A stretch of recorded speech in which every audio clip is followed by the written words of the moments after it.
नमस्कार मंडळी. आज मी ज्ञानेश्वरी या पवित्र ग्रंथामधील अध्याय 2 ओवी क्रमांक 271 ते 300 यांचे पठण करणार आहे. ओवी क्रमांक 271. देखे जे तुलाले कर्म निपजे, ते तुले आदी पुरुषी अर्पिजे, तरी परिपूर्ण सहजे झाले आजाने. याचा अर्थ, कारण असे पहा, जेवढे कर्म घडेल तेवढे ईश्वराला अर्पण करावे, म्हणजे सहजरित्या पूर्ण झाले असे समजावे. ओवी क्रमांक 272. देखे संता संतकर्मी, हे जे सरिसेपण मनोधर्मी, तेची योगस्थिती उत्तमी प्रशंसीजे. याचा अर्थ, आणखी असे पहा की चांगल्या व वाईट कर्मांचे ठिकाणी मनोधर्म सारखा राहणे हीच योगस्थिती असे उत्तम लोक म्हणतात. ओवी क्रमांक 273. अर्जुना समत्व चित्ताचे, तेची सार जाणे योगाचे, जेथ मन आणि बुद्धीचे ऐकाथी. याचा अर्थ, अर्जुना, मनाची जी समता तेच योगाचे सार आहे असे तू समज. ज्या समतेत मन व बुद्धी यांचे ऐक्य असते. ओवी क्रमांक 274. तो बुद्धियोग विवरिता, बहुते पांडे पार्था, दिसे हा आरुता कर्मयोगू. याचा अर्थ, पार्था, त्या बुद्धियोगाविषयी विचार केला असता हा कर्मयोग पुष्कळ प्रमाणात कमी योग्यतेचा दिसतो. ओवी क्रमांक 275. परी तेची कर्म आचरिजे, तरीच हा योगू पाविजे, जे कर्मशेष सहजे योगस्थिती. याचा अर्थ, परंतु त्या कर्माचेच आचरण केले तरच हा बुद्धियोग साध्य होतो, कारण कर्माची जी उत्तरावस्था तीच स्वाभाविक योग स्थिती होय. ओवी क्रमांक 276.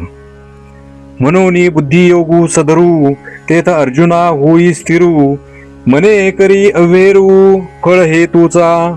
याचा अर्थ, म्हणून अर्जुना, बुद्धियोगच श्रेष्ठ आहे आणि त्याचेच ठिकाणी तू एकाग्र हो, परंतु मनात फलप्राप्तीची आशा करू नको.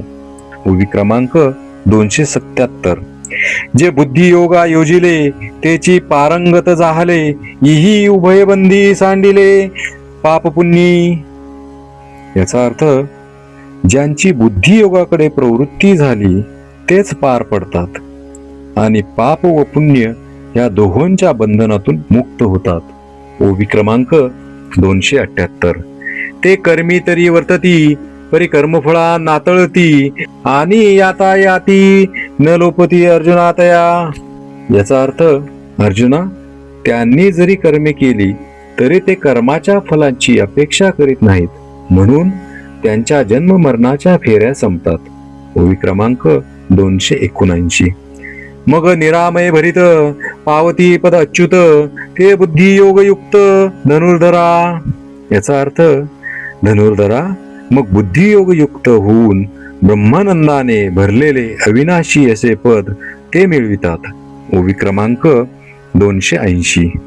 तू ऐसा तै होसी, जै मोहाते यया सांडिसी, आणि वैराग्य मानसी संचरेल. याचा अर्थ, जेव्हा तू ह्या मोहाचा त्याग करशील आणि तुझ्या मनात वैराग्य उत्पन्न होईल, तेव्हा तू बुद्धियोगयुक्त होशील. ओवी क्रमांक 281. मग निष्कळंक गहन, उपजेल आत्मज्ञान, तेने निचाडे होईल मन अपैसे तुझे. याचा अर्थ, त्या योगाने निर्दोष आणि गहन असे आत्मज्ञान प्राप्त होऊन तुझे अंतःकरण सर्व प्रकारे इच्छारहित होईल. ओवी क्रमांक 282. तेथ अनेक काही जाणावे, का मागीला ते स्मरावे, हे अर्जुना आघवे पारुशेल. याचा अर्थ, त्या अवस्थेत आणखी काही ज्ञान मिळवावे किंवा पूर्वी झालेले ज्ञान आठवावे, हे सर्व थांबेल. ओवी क्रमांक 283. इंद्रियांची या संगती, जे पसरू होतसे मती, ते स्थिर होईल मागुती आत्मस्वरूपी. याचा अर्थ, इंद्रियांच्या संगतीने जी बुद्धी स्थिर होत नसते ती मग आत्मस्वरूपी स्थिर होईल. ओवी क्रमांक 284. समाधी सुखी केवळ, जय बुद्धी होईल निश्चळ, ते पावशी तू सकळ योगस्थिती. याचा अर्थ समाधी सुखाचे ठिकाणी जेव्हा तुझी बुद्धी स्थिर होईल तेव्हाच तुला सर्व योग स्थिती साधेल. ओवी क्रमांक 285. तेथ अर्जुन म्हणे देवा, हाची अभिप्रावो आघवा, मी पुसेन आता सांगावा कृपानिधी. याचा अर्थ त्यावेळी अर्जुन म्हणाला, श्रीकृष्णा कृपानिधी, ह्याच बद्दलचा खुलासा मी जो विचारीन तो कृपा करून मला सांगा. ओवी क्रमांक 286. मग अच्युत म्हणे सुखे, जे किरीटी तुझ निके, ते पूस पा उन्मेखे मनाचे नी. याचा अर्थ मग श्रीकृष्ण म्हणतात, अर्जुना, जे तुला संतोषित मनाने योग्य वाटेल ते खुशाल विचार. ओवी क्रमांक 287. या बोला पार्थे, म्हणितले सांग पाक श्रीकृष्णा ते, काय म्हणी पे स्थित प्रज्ञा ते, ओळखो केवी. याचा अर्थ असे म्हटल्यावर अर्जुन श्रीकृष्णास म्हणाला, स्थित प्रज्ञ ज्याची बुद्धी स्थिर आहे तो कोणाला म्हणावे व तो ओळखावा कसा हे उघड करून सांगा. ओवी क्रमांक 288. आणि स्थिर बुद्धी जो म्हणिजे, तो कैसी या चिन्ही जाणिजे, जो समाधी सुख भुंजे अखंडित.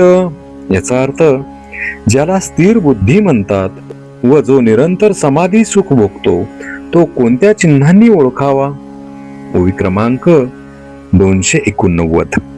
तो कवने स्थिती असे, कैसे निरूपी विलसे, देवा सांगावे हे ऐसे लक्ष्मीपती. याचा अर्थ देवा लक्ष्मीपते, तो कोणत्या स्थितीत असतो व कोणत्या रूपाने वर्तन करतो हे कृपा करून मला सांगा. ओवी क्रमांक 290. तो परब्रह्म अवतरणू, जो षडगुणाधीर कारणू, तो काय तेथ नारायणू बोलतू असे. याचा अर्थ तेव्हा षडगुणेश्वरीय संपन्न, सर्व गुणांचे अधिष्ठान व परब्रह्मावतार असे भगवान श्रीकृष्ण बोलू लागले. ओवी क्रमांक 291. म्हणे अर्जुना परियेसी, जो हा अभिलाषू प्रौढ मानसी, तो अंतराय स्वसुखेसी करी तू असे. याचा अर्थ श्री भगवान म्हणतात, अर्जुना ऐक, मनातील तृष्णा आत्मसुखाला विघ्न करीत असते. ओवी क्रमांक 292.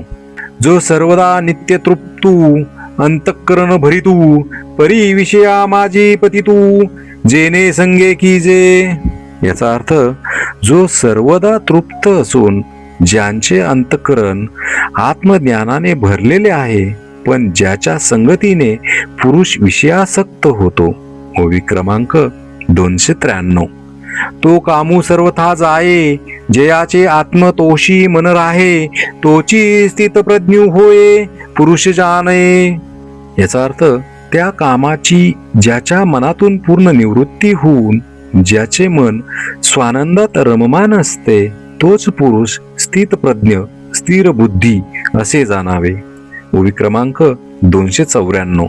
नाना दुःखी प्राप्ती, जयासी उद्वेगू नाही चित्ती, आणि सुखाची या आरती अडपैजे ना. याचा अर्थ नाना प्रकारची दुःखे प्राप्त होऊनही ज्यांच्या मनात त्रास उत्पन्न होत नाही आणि जो सुखाच्या इच्छेमध्ये अडकून राहत नाही. ओवी क्रमांक 295. अर्जुना तयाच्या ठाई, क्राम क्रोधू सहजे नाही, आणि भयाते नेने कही परिपूर्णू तो. याचा अर्थ अर्जुना त्या सत्पुरुषाच्या अंतःकरणातून काम क्रोध सहजपणे नाहीसे झालेले असतात व त्या पूर्णावस्थेस पोहोचलेल्या पुरुषास भयाचे नाव देखील माहीत नसते. ओवी क्रमांक 296. ऐसा जो निरवधी, तो जानपा स्थिर बुद्धी, जो निरसुनी उपाधी भेदरही तू. याचा अर्थ अशा प्रकारे संसार सोडून देऊन जो केवळ भेदरहित झालेला असतो तोच पुरुष स्थिर बुद्धी आहे असे समजावे. ओवी क्रमांक 297.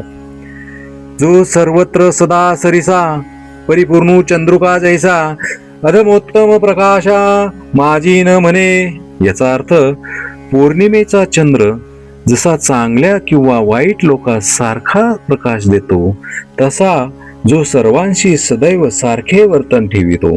ओवी क्रमांक 298. ऐशी अनवच्छिन्न समता भूत मात्री सदयता आणि पालटू नाही चित्ता कवने वेळे. याचा अर्थ त्याप्रमाणे अखंड ममता आणि प्राणी मात्राविषयी सहृदयता असून ज्याच्या मनाची स्थिती कधीही पालटत नाही. ओवी क्रमांक 299. गोमटे काही पावे तरी संतोषे नेने नाभी भवे जो ओखटेनी नागवे विषादाशी. याचा अर्थ काही चांगले प्राप्त झाले तरी त्याच्या आनंदाने ज्याला गर्व होत नाही व वाईट गोष्टीपासून ज्याला दुःख होत नाही. ओवी क्रमांक 300.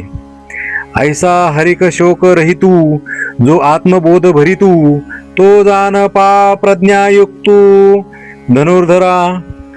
याचा अर्थ असा जो हर्ष शोक रहित असून नेहमी आत्मविचारात निमग्न असतो तोच अर्जुना स्थिर बुद्धी असे जाण. श्री संत ज्ञानेश्वर महाराज की जय.